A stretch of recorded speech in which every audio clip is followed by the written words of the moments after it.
Hallelujah, good morning. एक और बेहतरीन समय प्रभु ने हमें दिया कि हम उनके वचनों को सुने और वचन से उनकी अगुवाई पाते हुए आगे बढ़ें। तो आइए उनके सानिध्य में समय बिताएं, उनके वचन पर मनन करें। छोटी प्रार्थना। पवित्र पिता, आपका धन्यवाद प्रभु, आज दोबारा अपने वचनों से हमसे बात करें। हमारे लिए जो आवश्यक चेतावनियां हैं उन्हें दें। अपने वचन के द्वारा हमें दृढ़ करें, अपने वचन में हमें स्थिर करें। प्रार्थना यीशु के नाम से मांगते हैं, आमीन। क्या आमीन कहा? देखिए, हमें परमेश्वर पर विश्वास रखना है और प्रभु जिस किसी को अपने अधिकार को देते हैं उन्हें हमें स्वीकारना है। वचन कहता है, हर अधिकार ऊपर ही से आता है। रोमियो की पत्री 13वें अध्याय में हम पाते हैं कि कोई भी अधिकार बिना परमेश्वर के नहीं आता। चुने गए लोग इंसान जरूर हैं, लेकिन चुनने वाले परमेश्वर हैं। अगर एक देश में न्याय और धार्मिकता हो, वह देश सम्मान पाता है। देखिएगा, नीति वचन की पुस्तक 14वां अध्याय 34वीं आयत। जाति की बढ़ती धार्मिकता ही से होती है, परंतु पाप से देश के लोगों का अपमान होता है। जाति की बढ़ती धार्मिकता ही से होती है, परंतु पाप से देश के लोगों का अपमान होता है। जब एक देश में न्याय और धार्मिकता का राज्य होता है, देश सम्मान पाता है। परंतु जब देश में अन्याय होता है, वह देश के अपमान का कारण होता है।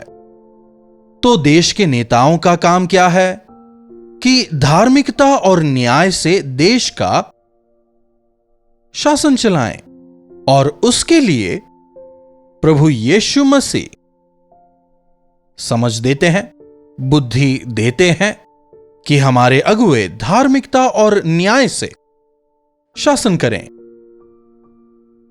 जिस देश में धार्मिकता और न्याय नहीं होते, देश दरिद्रता की ओर बढ़ता जाता है।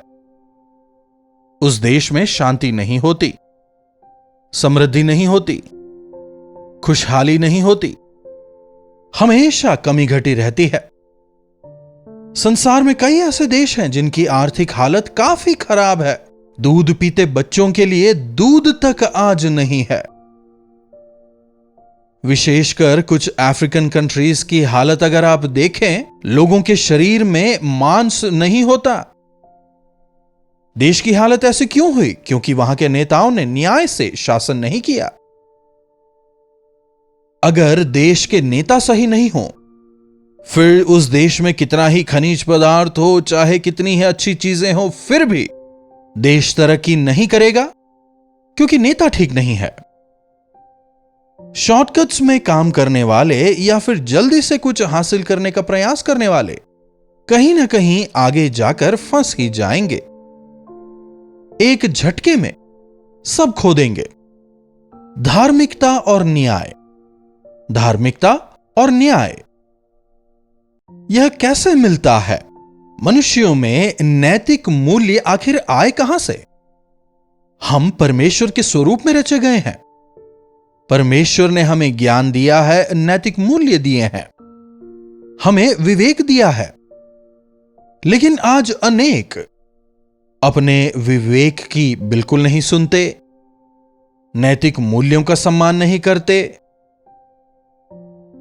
धार्मिकता की ओर, नैतिकता की ओर इंसानों का मन आजकल जाता ही नहीं। एक और वचन देखिएगा, नीति वचन की पुस्तक 29वां अध्याय 18वीं आयत। जहां दर्शन की बात नहीं होती, लोग निरंकुश हो जाते हैं, और जो व्यवस्था को मानता है वह धन्य है। परमेश्वर का वचन ही हमें धार्मिकता के मार्ग को दिखाता है, न्याय के मार्ग को, नैतिकता के मूल्यों को वचन में हम पाते हैं प्रभु यीशु ही मार्ग है, सत्य है, हमारे प्रभु ही जीवन है। पुराने नियम में जिन्हें यहोवा परमेश्वर करके पुकारा गया, वे सृष्टिकर्ता हैं, शांति देने वाले, चंगाई देने वाले, जय देने वाले, सुरक्षा देने वाले, अगुवाई देने वाले, भलाई करने वाले। इन्हीं परमेश्वर की इच्छा, परमेश्वर की योजना, परमेश्वर की अगुवाई, परमेश्वर का वचन हमें चाहिए। कहां मिलेगा? पवित्र बाइबल परमेश्वर की व्यवस्था है। जो व्यवस्था के अनुसार चलता है वो धन्य है। संसार के हर देश में अपनी कानून व्यवस्था है। इस कानून व्यवस्था का मूल जानते हैं? 10 आज्ञाएं।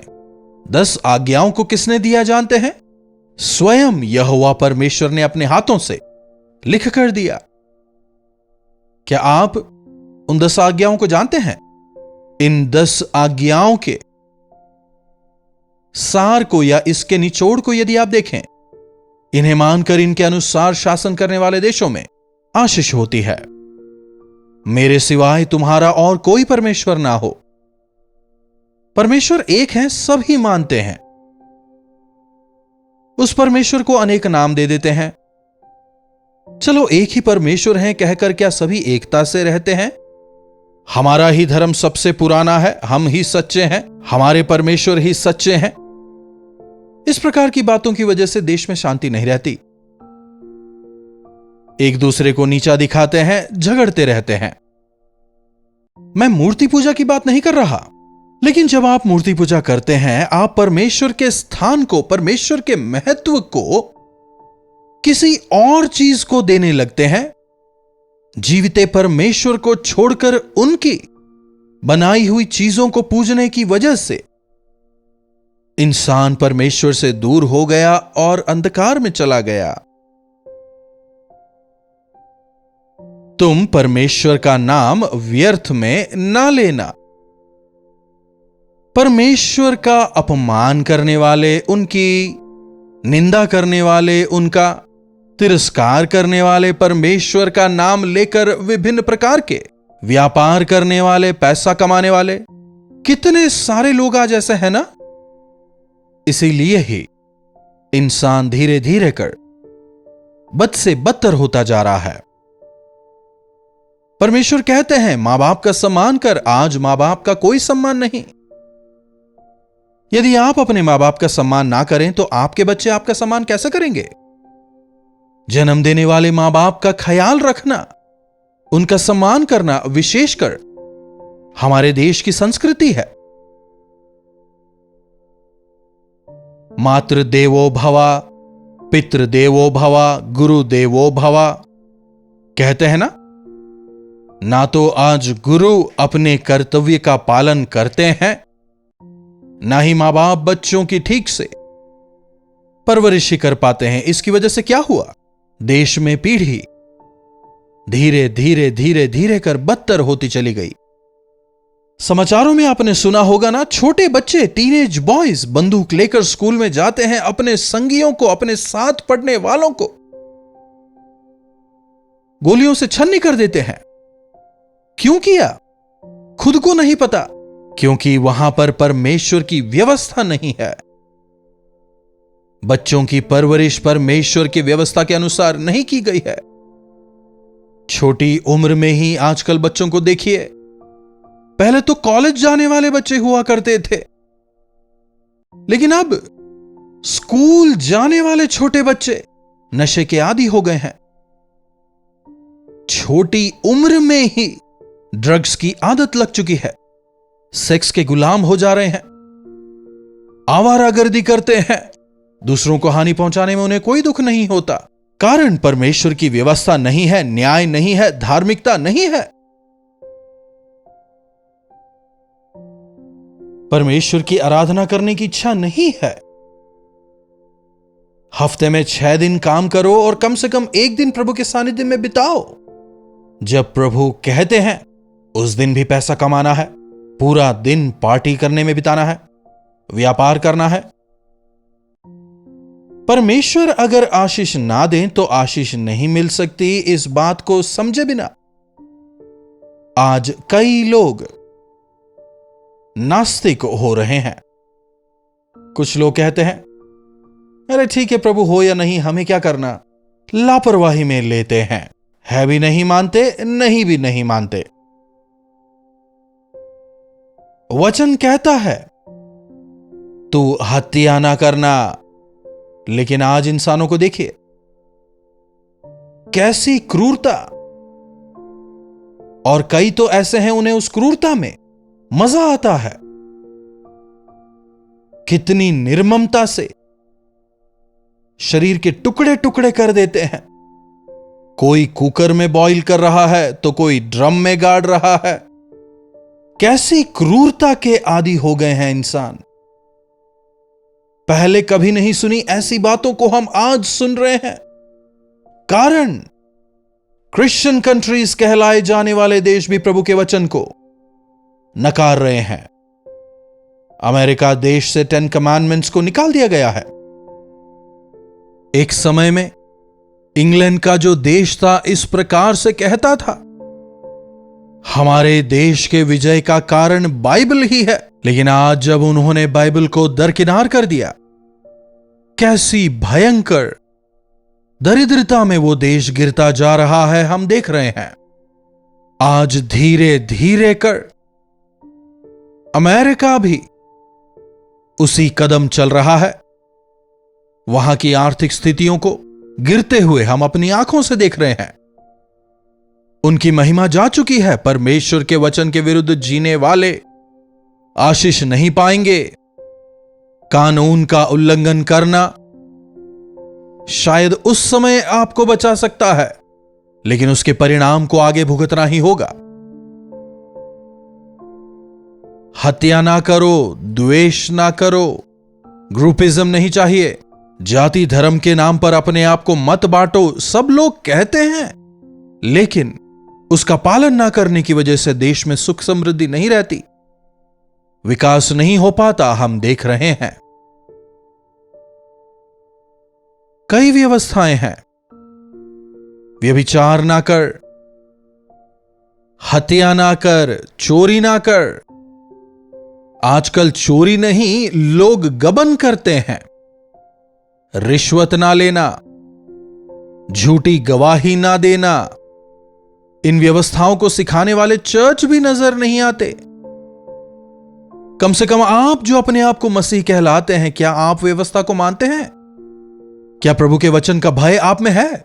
क्या वचन के अनुसार अपने बच्चों की परवरिश करते हैं? जहां दर्शन की बात नहीं होती, लोग वहां पर निरंकुश हो जाते हैं। जाति की बढ़ती धार्मिकता से होती है, परंतु पाप से देश का अपमान होता है।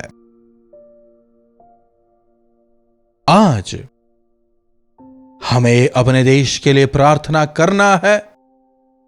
ना केवल हमारे देश के लिए बल्कि संसार के तमाम अन्य देशों के लिए भी हमें प्रार्थना करना है। आज ना तो देशों के अंदर और ना ही बाहर शांति समाधान है, कारण उन्होंने शांति के दाता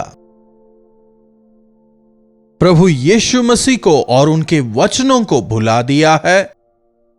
ना ही वे प्रभु की दी हुई व्यवस्था के अनुसार जीवन बिताते हैं। इन अंत के दिनों में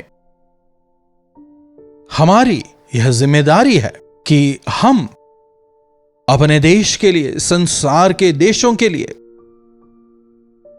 विनती करें, प्रार्थना करें कि प्रजा की आंखों पर जो पट्टी पड़ी हुई है, कि शैतान ने जो उनकी आंखों को अंधा कर रखा है, वे खुलने पाएं और वे सच्चाई को जानने वाले हो जाएं, प्रभु की ओर फिरने वाले हो जाएं। देश में शांति हो, समृद्धि हो, बढ़ोतरी हो, प्रजा के बीच में प्रेम हो, अपनापन हो, सम्मान हो। क्यों ना हम प्रार्थना करें कि प्रभु हमारे देश को ऐसा बनाए।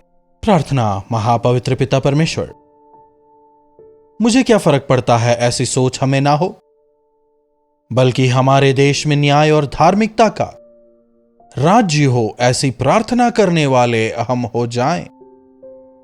आपकी संतान कहलाए जाने वाले हम, आपके नाम को महिमित करने वाला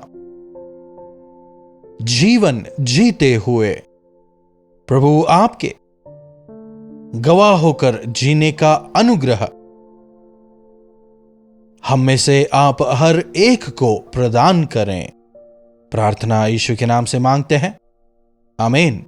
अब हमारे पिता परमेश्वर का प्रेम, प्रभु यीशु मसीह का अनुग्रह, पवित्र आत्मा की संगति और सहभागिता हम में से प्रत्येक के साथ आज, कल और सर्वदा बनी रहे, आमीन। प्रभु परमेश्वर की महिमा हो। अपने प्रार्थना विषयों को आप हमें 9884907779 पर व्हाट्सएप वॉइस मैसेज या फिर टेक्स्ट के द्वारा भेज सकते हैं। हमें आपसे सुनकर, आपके बारे में जानकर, आपके साथ मिलकर आपके लिए प्रार्थना करने में हमें काफी प्रसन्नता होगी। इन्हीं वचनों के साथ आज मैं आपसे विदा लेना चाहूंगा। प्रभु परमेश्वर का अनुग्रह हमें से प्रत्येक पर हमेशा बना रहे। कल्वरी दर्शन, ये है प्रेम के दर्शन, यीशु प्रेम के दर्शन।